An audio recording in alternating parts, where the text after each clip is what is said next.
na ipapakita natin sa ibang bansa na meron tayong ah, na mayaman tayo sa ating mga tradisyon at kultura, lalong-lalo na sa Benguet. Nakahanda na ng Benguet Society of British Columbia para sa kanilang taunang selebrasyon ng Adivay na magaganap Sabado, August 17 sa Metro Vancouver. Isang agritourism festival ang Adivay sa Luzon sa Pilipinas na nagaganap tuwing Nobyembre. Ang Adivay is an Ibaloy word na it meaning is coming together.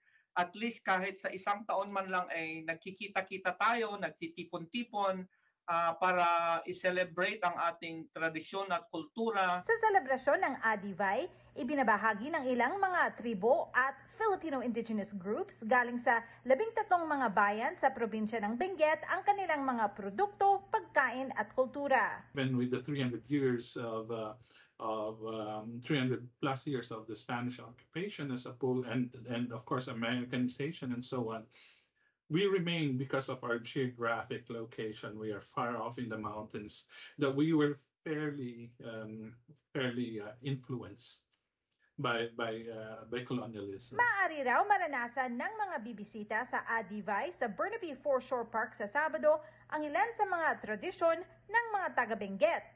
Makan tayo, dayhan reto, tumuray, dayhan reto. The Kanyao is where we have the celebration through songs and dances, through chants. We do ritualistic,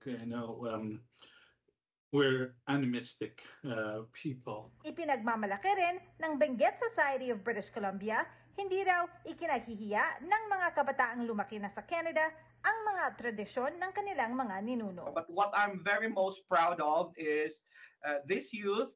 Not all of them they came from the Philippines. Most of them were born and raised here in Canada, and they accept the challenge of learning our own cultures and traditions. So it makes my heart. I'm so very proud of this youth for us here in Benguet. Teresa Barrera, Omni News, Vancouver.